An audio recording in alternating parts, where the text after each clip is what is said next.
mais entendre la déclaration du représentant du Rwanda, je me sens obligé de dire quelque chose au titre national. S'associant à la déclaration donc faite par les A3, la République démocratique du Congo exprime sa profonde indignation face à la poursuite des hostilités dans l'est de son territoire, en violation flagrante des engagements pris dans le cadre des processus de Washington et de Doha. Le rapport du secrétaire général est sans ambiguïté. Les offensives du M23 se poursuivent avec le soutien des forces de défense rwandaises. Ces faits établis au plus haut niveau des Nations Unies confirment une violation grave de la souveraineté et de l'intégrité territoriale de mon pays. Sur le terrain, cette coalition M23 RDF continue d'occuper des localités congolaises, d'y établir des administrations parallèles et de menacer de nouvelles avancées militaires. Les conséquences pour les populations civiles sont dramatiques. Des centaines de civils ont été tués, dont des femmes et des enfants. Des millions de personnes ont été déplacées et des violations graves et massives des droits humains continuent d'être documentées. Le M23 étant identifié comme le principal auteur de ces abus. À Goma et à Bukavu, et partout sur les territoires contrôlés par les forces rwandaises, l'espérance de vie des jeunes Congolais est passée de 24 heures. Un véritable génocide qui mérite d'être arrêté. Ces actes ne peuvent être relativisés. Ils ne constituent pas de simples incidents, mais de violations graves du droit international et une atteinte directe à l'autorité du Conseil de sécurité. Dans ce contexte, la République démocratique du Congo appelle à la mise en œuvre immédiate, intégrale et sans concession de la résolution 2773, notamment le retrait des forces de défense rwandaises du territoire congolais et la cessation immédiate des hostilités par le M23. Le respect des décisions du Conseil de sécurité ne saurait être optionnel. Permettez-moi pour terminer, Monsieur le Président, sans abuser de votre temps, de répliquer succinctement à ce que le représentant du Rwanda venait de dire, notamment en ce qui concerne le FDLR et les discours de haine. Ce sont des choses sur lesquelles nous sommes revenus plusieurs fois. Je ne vais pas en abuser. Je voudrais tout simplement dire que les FDLR dont le Rwanda parle sont des citoyens rwandais et que la plupart d'entre eux se trouvent sur le territoire qui est contrôlé actuellement par le Rwanda, c'est-à-dire l'est de la RDC, la partie de Goma, la partie de Bukavu. Nous avons accepté de collaborer à cette activité pour apporter la paix chez nous. Et nous sommes disposés à exécuter les obligations qui nous incombent à ce titre-là.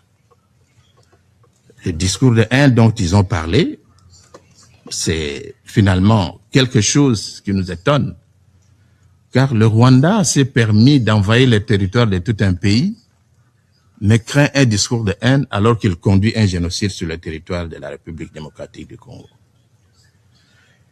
L'exploitation des ressources naturelles. Il nous a pris 30 ans pour convaincre ce Conseil que les minerais exportés par le Rwanda sont exploités sur le territoire congolais. Dieu merci que la vérité a fini par triompher. Aujourd'hui, je crois que ce Conseil a compris. Et nous croyons aussi que la communauté internationale a compris. Monsieur le Président, je ne vais pas abuser de votre temps. J'ai dit et je vous remercie. Bonjour, Monsieur le Président, Mesdames et Messieurs les membres du Conseil, Excellences, Monsieur le représentant permanent de la République du Rwanda, je vous remercie de me donner l'occasion de présenter ce rapport au Conseil sur la situation en République démocratique du Congo. Cette séance intervient alors que la sécurité et la situation politique dans l'est du pays restent extrêmement tendues, caractérisées par la persistance des hostilités et des activités des groupes armés, alors que l'environnement opérationnel est soumis à des contraintes. Dans ce contexte difficile, la MONUSCO reste déterminée à s'acquitter de son mandat conformément à la résolution 2808 du Conseil de sécurité adoptée en décembre dernier. Si la mission continue de mettre en œuvre l'intégralité de ses activités en Ituri, au Nord Kivu, il appuie aussi la mise en œuvre du cessez-le-feu, parallèlement à la protection des civils et autres priorités inscrites à son mandat. Au Sud Kivu, conformément à la lettre du secrétaire général transmise au Conseil le 27 février, les activités de la MONUSCO se concentrent exclusivement sur les fonctions liées au cessez-le-feu. Monsieur le Président, les affrontements entre les AFC et le M23 soutenus par les RDF et les FARDC soutenus par Wazalendo et d'autres alliés au petit nord du Nord Kivu ainsi qu'au Sud Kivu continuent d'augmenter, caractérisés par un recours accru aux armes lourdes et par un renforcement des activités des forces militaires. En dépit du retrait des AFC et du M23 d'Ouvira le 17 janvier, sous pression de la communauté internationale, la situation au Sud Kivu reste tendue. La reprise des hostilités s'est étendue, modifiant les lignes de front, notamment vers la frontière du Burundi, augmentant le risque de conflit à l'échelle de la région. En Ituri, la situation reste alarmante.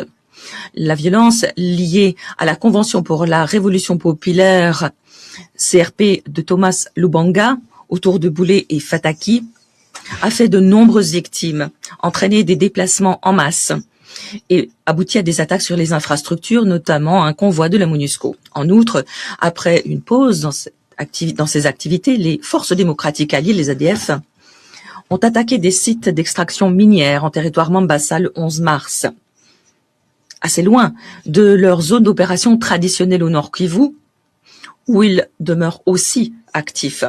Les récentes hostilités entre le gouvernement et les AFC M23 ont aussi été caractérisées par un recours croissant à des drones offensifs, ainsi que par le brouillage et la falsification constante des signaux GPS.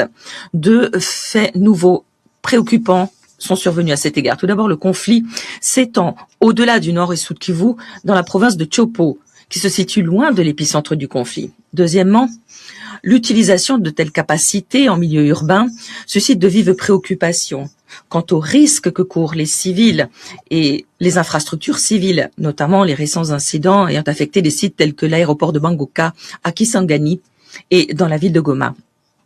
Dans l'intervalle, les AFC M23 continuent de consolider une structure administrative parallèle dans les zones sous son contrôle, sapant plus avant l'autorité de l'État, compliquant l'acheminement de l'aide humanitaire. Ces difficultés sont exacerbées par l'absence d'un système bancaire opérationnel, alors que l'insécurité reste omniprésente, que les violations des droits humains sont multiples et que les restrictions d'accès sont graves. Monsieur le Président, en dépit de ces difficultés, les efforts diplomatiques à l'appui de la mise en œuvre des processus de paix en cours se poursuivent.